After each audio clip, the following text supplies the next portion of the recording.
आपण जरी कैनवाणी आहोत तरी देवाचेच आहोत.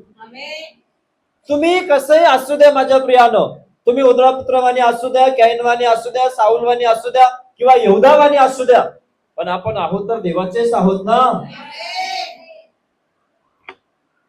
कोणाचे आहोत? कोणी बनवलं? यहूदाला कोणी बनवलं?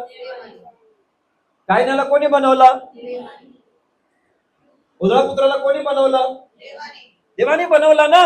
आपण आहोत तर देवाचे आहोत ना. फरक एवढाच आहे, पापामुळे आपण लांब गेलेलो आहोत. Praise the Lord. आपण किंवा पापी असू द्या किंवा धर्मी असू द्या, कोणी असू द्या, आपण आहोत तर देवाचीच निर्मिती आहोत ना. म्हणून पश्चाताप करून देवाकडे येणं खूप गरजेचं आहे. जसे पण आहात तुम्ही देवाचे आहात. आप जैसे भी हो प्रभु के हो. कभी कभी आपको लगता होगा नहीं मैं उड़ाऊ पुत्र के समान हूं,